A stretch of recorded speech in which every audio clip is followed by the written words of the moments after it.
علامہ صاحب یہ ارشاد فرمائی کیا کیا نشانیاں دکھائی گئیں؟ بہت سارے مشاہدات ہوئے، تو کیا کیا نشانی دکھائی گئی اس میں؟ بسم اللہ الرحمن الرحیم. اس کے کئی پہلو ہیں اور کئی جہتیں ہیں. جس اعتبار سے دیکھیں گے اللہ رب العزت نے اپنے حبیب پاک صلی اللہ علیہ وسلم کو نشانیاں تو دکھائی ہی دکھائی ہیں، اس میں ہمارے عشق اور ایمان اور عقیدے کے بڑے پہلو کھول کے سامنے. زندہ باد. واہ واہ واہ. آپ دیکھیں نبی پاک صلی اللہ علیہ وآلہ وسلم آپ کے اس سفر معراج کو اللہ رب العزت نے سفر نہیں کہا بلکہ سیر کہا ہے. اسرا رات کے وقت سیر کرنے کو کہتے ہیں. سیر کہا. سیر کہا. سفر اور سیر میں فرق ہوتا ہے. کیا کہنا یہ ایسی نشانی ہے کہ وہ آقا کریم صلی اللہ علیہ وسلم تو عطا کیا، آپ تو خود گئے نا، ہمارے لیے بھی سبق ہے. واہ واہ واہ. اب اس کو سیر کہا، سفر نہیں کہا. یہ ہم سمجھانے کے لیے کہتے ہیں جی، کیونکہ سفر کے اندر بندہ مجبور ہوتا ہے، جانا ہی جانا ہے، سفر کرنا ہی کرنا ہے. ٹھیک ہے، دائیں بائیں کے جتنے ماحول ہوتے ہیں، جو بھی نظارے ہوتے ہیں، بندہ نہیں دیکھتا کیونکہ وہ فوکس اگلے اپنے منزل پر ہوتا ہے کہ میں نے وہاں اتنے بجے پہنچنا ہے. ٹھیک ہے، تو سفر میں مجبوری ہوتی ہے، سیر میں مسروری ہوتی ہے. جہاں جی چاہے رکے آئیں، دائیں بائیں کے ماحول دیکھیں، سارے نظر. یعنی میں یہ سمجھتا ہوں کہ یہ جو کہا نا کہ رات کے وقت ہم نے سیر کروائی ہے، یہ ایک ایسی نشانی اگر سمجھ آ جائے تو آقا کریم صلی اللہ علیہ وسلم کی شانوں کے پہلو سمجھ آ سکتے ہیں. اچھا، یہیں پر ایک اور بات بھی ہے. دیکھیے کوئی بھی بندہ جب سیر کرنے جاتا ہے جی، آپ مجھے یہ بتائیں کہ وہ اس جگہ پر جا کر رات کو نکلتا ہے سیر کرنے کے لیے یا دن کا انتظار کرتا ہے بھی سورج نکلے گا تو پھر میں نظارے دیکھوں گا؟ دن کا انتظار. تو ظاہر سی بات ہے، سادہ سا جواب ہے کہ وہ دن کا انتظار کرتا ہے. محبوب پاک صلی اللہ علیہ وسلم کو جب سیر کروائی گئی تو فرمایا رات کے وقت. کمال، سارا جہان سیر کرے دن کے وقت، محبوب پاک صلی اللہ علیہ وسلم سیر کریں رات کے وقت پہ. کیوں بھائی؟ فرمایا یہ بھی حبیب پاک صلی اللہ علیہ وسلم کی عز و شان کا ایک پہلو دکھانا تھا کہ اللہ کی قدرتوں کے جو مشاہدے اور نظارے ہیں تم ہو کہ دیکھنے کے لیے دن کے محتاج ہو، میرے حبیب تو رات میں بھی دیکھ لیا کرتے ہیں. حبیب پاک صلی اللہ علیہ وسلم، یعنی یہ صرف آیات نا نہیں ہے، دیکھنے والے کا کمال بھی دیکھو نا.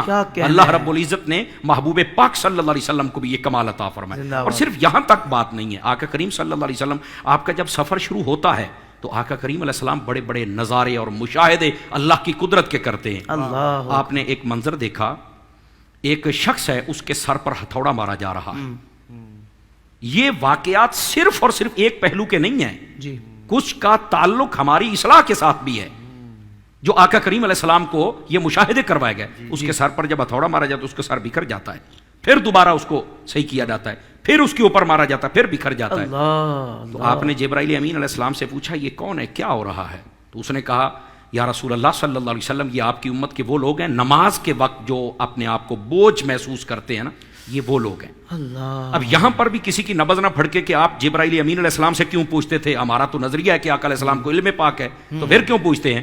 تو یہ آقا صلی اللہ علیہ وسلم نے جو پوچھا تھا یہ آپ صلی اللہ علیہ وسلم کے منصب کا تقاضا تھا کہ آپ پوچھیں. کیوں؟ دیکھیں جو بھی دنیا میں بادشاہ ہوتا ہے اسے سارا پتا ہے میرے ملک میں کیا کہاں کیسے ہو رہا ہے، لیکن جب اسے وزٹ کروایا جاتا ہے تو ساتھ والا بتاتا ہے. آپ بھی جب کوئی مہمان آتا ہے یہاں وزٹ کرواتے ہیں، یہاں یہ ہمارا اسٹوڈنٹ، دیکھنے والے کو نہیں پتا یہ کیا ہو رہا ہے، پتا تو ہے لیکن اس کے منصب کا تقاضا ہے اور آپ کی محبت کا تقاضا ہے کہ آپ یہ کہیں کہ حضور یہ ہے یہ ہے، تاکہ پتا چلے کہ وہ آلہ ہیں، وہ آقا ہیں، وہ بادشاہ ہیں اور ساتھ والا خادم ہے. سبحان اللہ. یہ اس بات کو بھی واضح کیا گیا. تو محبوب پاک صلی اللہ علیہ وسلم کے جتنے سوالوں کے جواب پوچھنے پر جبرائیل نے دیے، یہاں نبض پھڑکنی نہیں چاہیے بلکہ اپنی اس ڈائریکشن کو درست کرنا چاہیے کہ یہ بھی محبوب پاک صلی اللہ علیہ وسلم کی عظمت و رفت کا ایک پہلو ہے. آقا کریم صلی اللہ علیہ وسلم کو جو نشانیاں دکھائی گئی ان میں سے ایک نشانی یہ بھی تھی، کچھ لوگ تھے حضرت حافظ صاحب، یہ میں چاہوں گا کہ ناظرین ذرا غور کریں، اور بالخصوص ہمارے طبقے کے لوگ، خواہ وہ وارثان ممبر و محراب ہوں یا وارثان طریقت ہوں یا وہ نعت خوانی کے شعبے سے تعلق رکھتے ہیں، بلکہ میں یہ سمجھتا ہوں کہ کسی بھی شعبہ زندگی سے تعلق رکھنے والا بندہ وہ ذرا غور کے ساتھ سنیں، بالخصوص مذہبی تعلق رکھنے والے. فرمایا کچھ لوگوں کو ہم نے دیکھا کہ ان کی زبانیں آگ کی کینچی کے ساتھ کاٹی جا رہی تھی. تو آپ نے پوچھا جبرائیل یہ کون لوگ ہیں، یہ کیوں ان کو یہ عذاب دیا جا رہا ہے؟ فرمایا آپ کی امت کے وہ فتنہ پرور علماء کہلانے والے لوگ ہیں، علماء نہیں میں کہتا، علماء کہلانے والے لوگ ہیں کہ جو فتنہ پروری کیا کرتے تھے، ہر روز ایک نیا فتنہ کھڑا کیا کرتے تھے. جن کی منہ سے نکلتے ہی انگارے تھے، انہوں نے آگ ہی رکھی ہوئی تھی، اسی کے ساتھ ماحول کو وہ بالکل خراب کر کے رکھتے تھے، یہ وہ لوگ ہیں۔ اللہ تو یہاں سے آج کل میں ایک بڑی ریکویسٹ کرنا چاہتا ہوں آج کے اس پروگرام کے حوالے سے، اس بابرکت رات میں یہ ایک میرا میسج اور پیغام ہے۔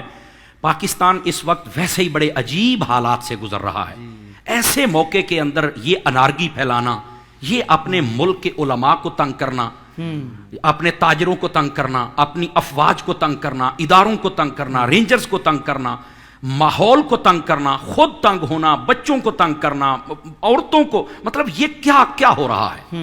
جو ایک عالم کا منصب ہے اس کے مطابق اس کو بات کرنی چاہیے۔ اب کوئی اٹھتا ہے تو وہ توہین صحابہ کر دیتا ہے، آگ تو لگ گئی نا۔